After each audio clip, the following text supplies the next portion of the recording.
بسم اللہ الرحمن الرحیم۔ محترم ناظرین کرام، السلام علیکم ورحمۃ اللہ وبرکاتہ۔ میں بریرہ آج اپنے اس چینل فضائل اعمال اردو پر حکایت صحابہ باب دوم سے حضرت عمر رضی اللہ تعالی عنہ کا قصہ بیان کروں گی، تو آئیے شروع کرتے ہیں۔ حضرت عمر رضی اللہ تعالی عنہ کی حالت۔ حضرت عمر رضی اللہ تعالی عنہ بسا اوقات ایک تنکا ہاتھ میں لیتے اور فرماتے کاش میں یہ تنکا ہوتا، کبھی فرماتے کاش مجھے میری ماں نے جنا ہی نہ ہوتا۔ ایک مرتبہ کسی کام میں مشغول تھے، ایک شخص آیا اور کہنے لگا کہ فلاں شخص نے مجھ پر ظلم کیا ہے، آپ چل کر مجھے بدلہ دلوا دیجیے۔ آپ نے اس کے ایک درہ مار دیا کہ جب میں اس کام کے لیے بیٹھتا ہوں اس وقت تو آتے نہیں، جب میں دوسرے کاموں میں مشغول ہو جاتا ہوں تو آ کر کہتے ہیں کہ بدلہ دلواؤ۔ وہ شخص چلا گیا۔ آپ رضی اللہ تعالی عنہ نے آدمی کو بھیج کر اسے دوبارہ بلوایا اور درہ اس کو دے کر فرمایا کہ بدلہ لے لو۔ اس نے عرض کیا کہ میں نے اللہ کے واسطے معاف کیا۔ گھر تشریف لائے، 2 رکعت نماز پڑھی، اس کے بعد اپنے آپ کو خطاب کر کے فرمایا اے عمر تو کمینہ تھا، اللہ نے تجھ کو اونچا کیا، تو گمراہ تھا، اللہ نے تجھ کو ہدایت کی، تو ذلیل تھا، اللہ نے تجھے عزت دی، پھر لوگوں کا بادشاہ بنایا۔ اب ایک شخص آ کر کہتا ہے کہ مجھے ظلم کا بدلہ دلوا دے تو اس کو مارتا ہے، کل کو قیامت کے دن اپنے رب کو کیا جواب دے گا؟ بڑی دیر تک اسی طرح اپنے آپ کو ملامت کرتے رہے۔ آپ رضی اللہ تعالی عنہ کے غلام حضرت اسلم رضی اللہ تعالی عنہ کہتے ہیں کہ میں ایک مرتبہ حضرت عمر رضی اللہ تعالی عنہ کے ساتھ حرہ کی طرف جا رہا تھا۔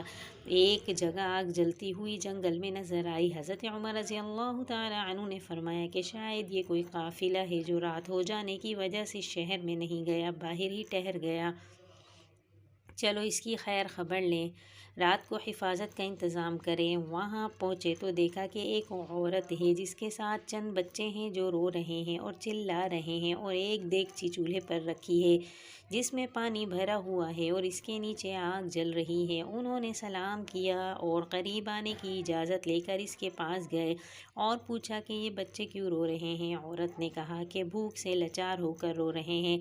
دریافت فرمایا کہ اس دیگچی میں کیا ہے؟ عورت نے کہا کہ پانی بھر کر بہلانے کے واسطے آگ پر رکھ دی ہے، ذرا ان کو تسلی ہو جائے اور سو جائیں۔ امیر المؤمنین عمر رضی اللہ تعالی عنہ کا اور میرا اللہ ہی کے ہاں فیصلہ ہوگا کہ میری اس تنگی کی خبر نہیں لیتے۔ حضرت عمر رضی اللہ تعالی عنہ رونے لگے اور فرمایا کہ اللہ تجھ پر رحم کرے، بھلا عمر کو تیرے حال کی کیا خبر ہے؟ کہنے لگی کہ وہ ہمارے امیر بنے ہیں اور ہمارے حال کی خبر بھی نہیں رکھتے۔ اسلم رضی اللہ تعالی عنہ کہتے ہیں کہ حضرت عمر رضی اللہ تعالی عنہ مجھے ساتھ لے کر واپس ہوئے اور ایک بوری میں بیت المال میں سے کچھ آٹا اور کھجوریں اور چربی اور کچھ کپڑے اور کچھ درہم لیے۔ بوری کو خوب بھر لیا اور فرمایا کہ یہ میری کمر پر رکھ دے۔ میں نے عرض کیا کہ میں لے چلوں؟ آپ نے فرمایا نہیں، میری کمر پر رکھ دے۔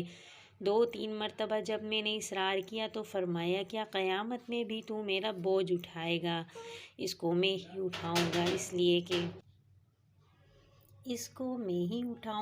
اس لیے کہ قیامت میں مجھ ہی سے اس کا سوال ہوگا۔ میں نے مجبور ہو کر بوری کو آپ کی کمر پر رکھ دیا۔ آپ نہایت تیزی کے ساتھ اس کے پاس تشریف لے گئے، میں بھی ساتھ تھا۔ وہاں پہنچ کر اس دیگچی میں آٹا اور کچھ چربی اور کھجوریں ڈالی اور اس کو چلانا شروع کیا اور چولہے میں خود ہی پھونک مارنا شروع کیا۔ اسلم رضی اللہ تعالیٰ عنہ کہتے ہیں کہ آپ رضی اللہ تعالیٰ عنہ کی گنجان داڑھی سے دھواں نکلتا ہوا دیکھتا رہا حتیٰ کہ حریرہ سا تیار ہو گیا۔ اس کے بعد آپ نے اپنے دست مبارک سے نکال کر ان کو کھلایا۔ وہ سیر ہو کر خوب ہنسی کھیل میں مشغول ہو گئے اور جو بچا تھا وہ دوسرے وقت کے واسطے ان کے حوالے کر دیا۔ وہ عورت بہت خوش ہوئی اور کہنے لگی اللہ تعالیٰ تمہیں جزائے خیر دے، تم تھے اس کے مستحق کے بجائے حضرت عمر رضی اللہ تعالی عنہ کے تم ہی خلیفہ بنائے جاتے۔ حضرت عمر رضی اللہ تعالی عنہ نے اس کو تسلی دی اور فرمایا جب تم خلیفہ کے پاس جاؤ گی تو مجھ کو بھی وہیں پاؤ گی۔ حضرت عمر رضی اللہ تعالیٰ عنہ اس کے قریب ہی ذرا ہٹ کر زمین پر بیٹھ گئے اور تھوڑی دیر بیٹھنے کے بعد چلے آئے اور فرمایا کہ میں اس لیے بیٹھا تھا کہ میں نے ان کو روتے ہوئے دیکھا تھا، میرا دل چاہا کہ تھوڑی دیر ان کو ہنستے ہوئے بھی دیکھوں۔ صبح کی نماز میں اکثر سورہ کہف، طٰہٰ وغیرہ پڑھی صورتیں پڑھتے اور روتے کہ کئی صفوں تک آواز جاتی۔ ایک مرتبہ صبح کی نماز میں سورہ یوسف پڑھ رہے تھے، انما اشکو بثی وحزنی الی اللہ پر پہنچے تو روتے روتے آواز نہ نکلی۔ تہجد کی نماز میں بعض مرتبہ روتے روتے گر جاتے اور بیمار ہو جاتے۔ فائدہ یہ ہے کہ اللہ کا خوف اس شخص کا جس کے نام سے بڑے بڑے نامور بادشاہ ڈرتے تھے، کانپتے تھے۔ آج بھی 1350 برس کے زمانے تک اس کا دبدبہ مانا ہوا ہے۔ آج کوئی بادشاہ نہیں، حاکم نہیں، مالک معمولی سا امیر بھی اپنی رعایا کے ساتھ ایسا برتاؤ کرتا ہے۔ تو یہ حضرت عمر رضی اللہ تعالی عنہ کی حالت کا ایک واقعہ تھا کہ کس طرح اللہ کے خوف اس کے دل میں تھا۔ اللہ تعالی ہمارے دلوں میں بھی اپنا خوف پیدا کرے، آمین ثم آمین۔ اسی کے ساتھ میرے اس چینل فضائل اعمال اردو کو سبسکرائب کریں، لائک کریں، شیئر کریں، کمنٹ کریں اور بیل آئیکن کو ضرور پریس کریں تاکہ میری تمام ویڈیوز آپ تک پہنچتی رہیں۔ جزاک اللہ خیرا۔ السلام علیکم ورحمۃ اللہ وبرکاتہ۔